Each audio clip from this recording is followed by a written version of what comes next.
Hello, I am taking on the biggest, most time-consuming living art project that I possibly could, and that is turning all my social medias into a public countdown to my 80th birthday. I can't wait to get started.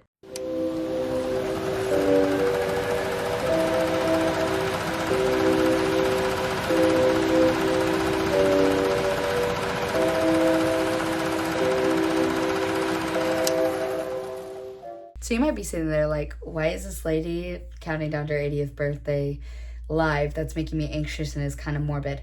Great question. Let me answer that. The kind of silly reason that is making me the most excited about it, I'll share first. As an artist, you want a signature, okay? Something that makes you unique.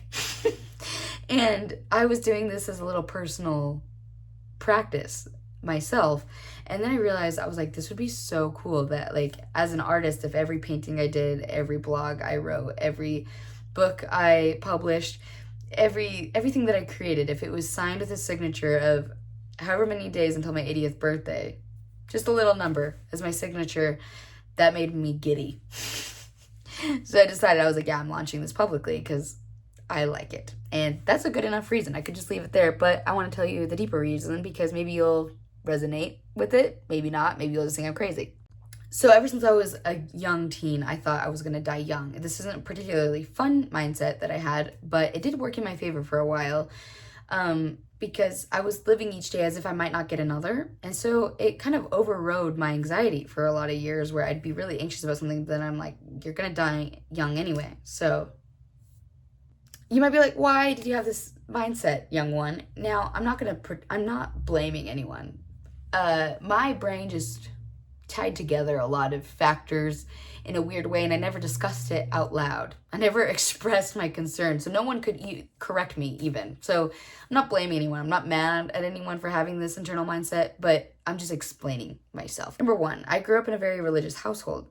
Now that in itself does not mean that everyone who's religious thinks they're gonna die young, but I was constantly, due to context, the rapture was gonna happen, the world was gonna be set ablaze in some manner, and Jesus was gonna save us all, and everyone was kind of hopeful for this, but I also was the first pancake child, so I was always like, I was always kind of being told I wasn't good enough, and I don't think that was intentional, but feeling like I was constantly in trouble, that the two, the world's gonna end and the good people are gonna be saved, and you're the bad kid, kind of combined into you're gonna die. You're not going to be one of the ones that were saved. Now, to be so clear, no one said that to me. Not a single soul. I just kind of was like, this is it. This is happening. And also, from a young age, every time there was even a thunderstorm, I was like, the rapture's happening. Again, no one literally said that to me. It's just something that I thought, never expressed out loud. No one could correct me. That's my bad. Should have said something. Number two, outside of my household, I had my mother, who is, a little bit of a doomsday conspiracy theorist, okay? Has she been right about a lot of world events? Yes, that actually makes her a little bit scarier. She's not just cuckoo bananas. She's been valid in a lot of things she said, but also she's been feeding me endlessly hopeless information thinking she was being helpful, mind you, not maliciously. Since I was 14, so I was like, yeah, if it's not the religious apocalypse, if it's just a world apocalypse, this diabetic, because I'm diabetic, is for sure going to be one of the first ones to die. I'm not going to make it. I'm a medically ill child that all kind of collaborated into. I'm going to die young. And I thought for sure I was going to be dead by 17, but here I am, almost 27. 10 years of non-future planning has been fun, but something very beautiful and also traumatic happened to me. Motherhood. Motherhood made me want to change gears on how I was thinking, because Dylan, my partner, would very casually throw himself into the future, gleefully. He'd be like, I can't wait till Kai is doing this. I can't wait till this, and this. I can't wait until he's a teenager. I can't wait to see what he does when he is in college. He was just excited about the future.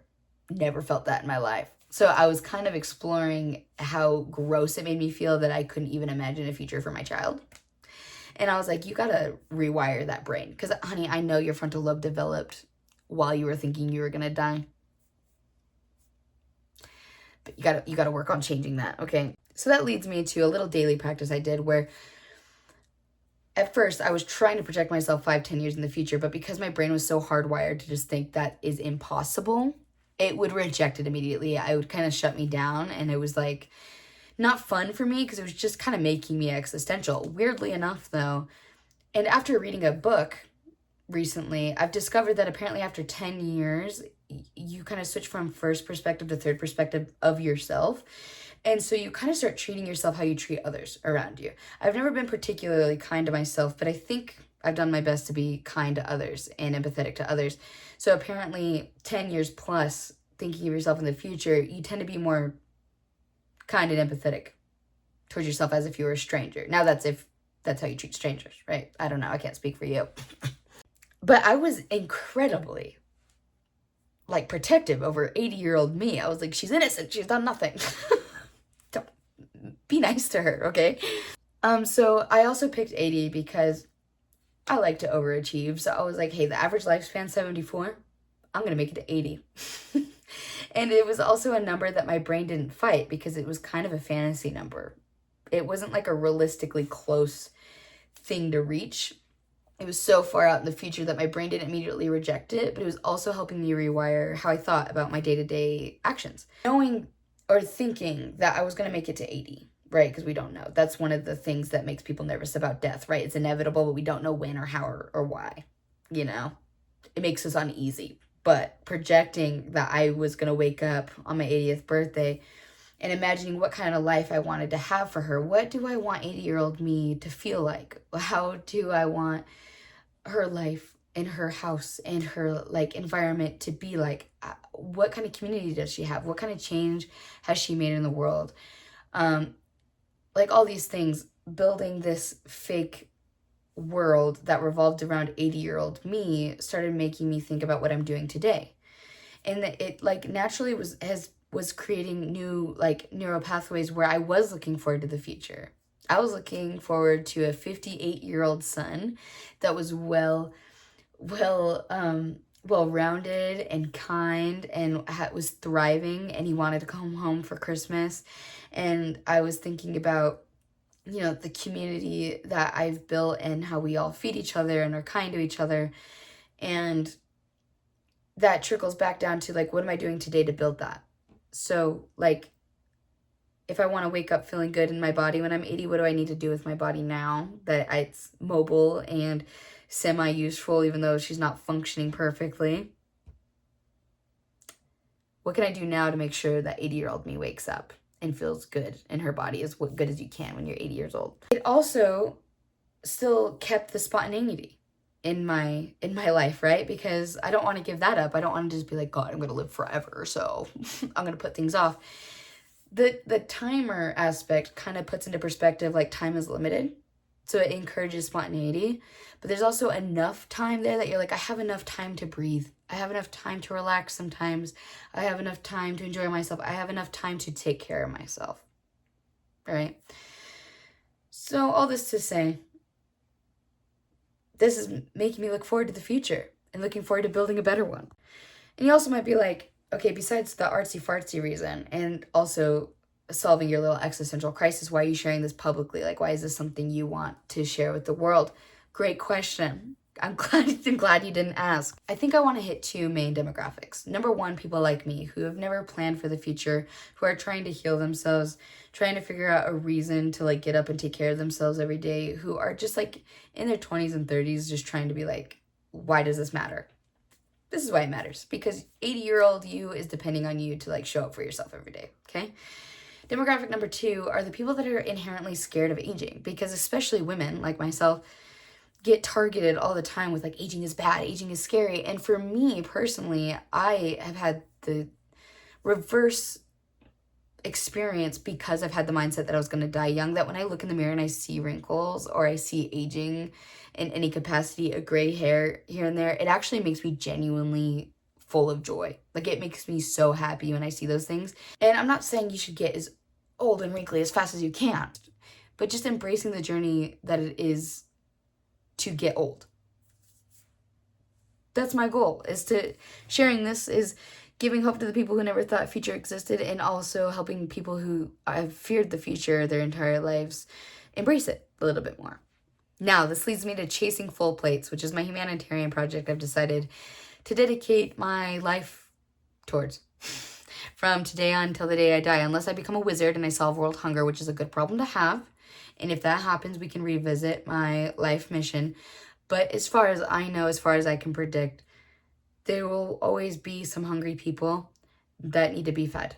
And I like this cause, this purpose to focus on, because it's so multifaceted in which ways you attack it on a day-to-day basis, whether it's locally, nationally, globally, whether it's reading and just gathering information and like understanding the concept better, understanding how it affects different regions, different people, different like demographics differently, why hunger is even a thing in a world that definitely has enough money to feed everyone, tackling food waste, community gardens. It just is so multifaceted in how you attack it. And as an ADHD queen, I love flexibility in how you attack something, not having to do the exact same thing every day.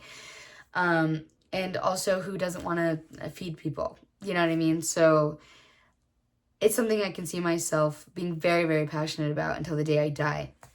And so I started Chasing Full Plates. Right now, it's just me. It's just me and myself and I don't have a lot of money, but I do have some extra time, and I do love posting content. So I kind of came up with the From Screen Time to Mealtime, where I can create fun content and put what I earn from that towards my humanitarian mission. So I can do what I enjoy while also doing something else I enjoy. It's a win-win-win. If you're interested in participating, I have links in my description below. First off, I want to highlight my TikTok. I'm not always talking about Chasing Full Plates on my TikTok, but everything I make, I've dedicated from like this day forward. Anything I make when I get in the Creators Fund, if I ever do ads, if I ever do any like book sales or anything, every single cent I get from my TikTok will be put towards Chasing Full Plates. I have a breakdown, which will also be a link in the description on my website page. Basically a breakdown of how that money will be spent. I can just tell you that 40% will be locally, 30% will be nationally, 25% will be globally, and 5% will go towards my local animal friends at the food shelters because they need to eat too. And while it's not necessarily my main priority, I want to help my furry friends as well. I want everyone to be fed. As well as I grow, like right now, again, I'm not like a big content creator. So this is just what I'm doing personally. Like my personal paychecks, I'm putting 10% going back to my Mormon roots. But 10% is going towards this cause as well. So right now, right, like my paycheck I just got was like $180. $18 is going towards this cause, right? So I'm not making huge leaps, but it's something. I'm getting the momentum going now. So yeah, if you're interested in participating, the TikTok would be the most helpful if you went and followed me over there, but also any books I write, anything I make personally, anything I make off of content in the future is dedicated towards this cause. So when you support me, you support feeding others.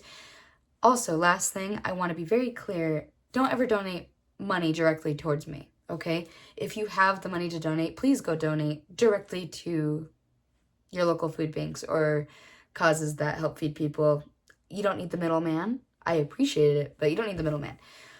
Mostly, I just want to make sure that your time scrolling is spent wisely. And so when you watch me, when you're wasting your time doom scrolling, or you're watching YouTube, or you're listening to me like a podcast, it's going somewhere. Those views are going somewhere and it's doing something good. So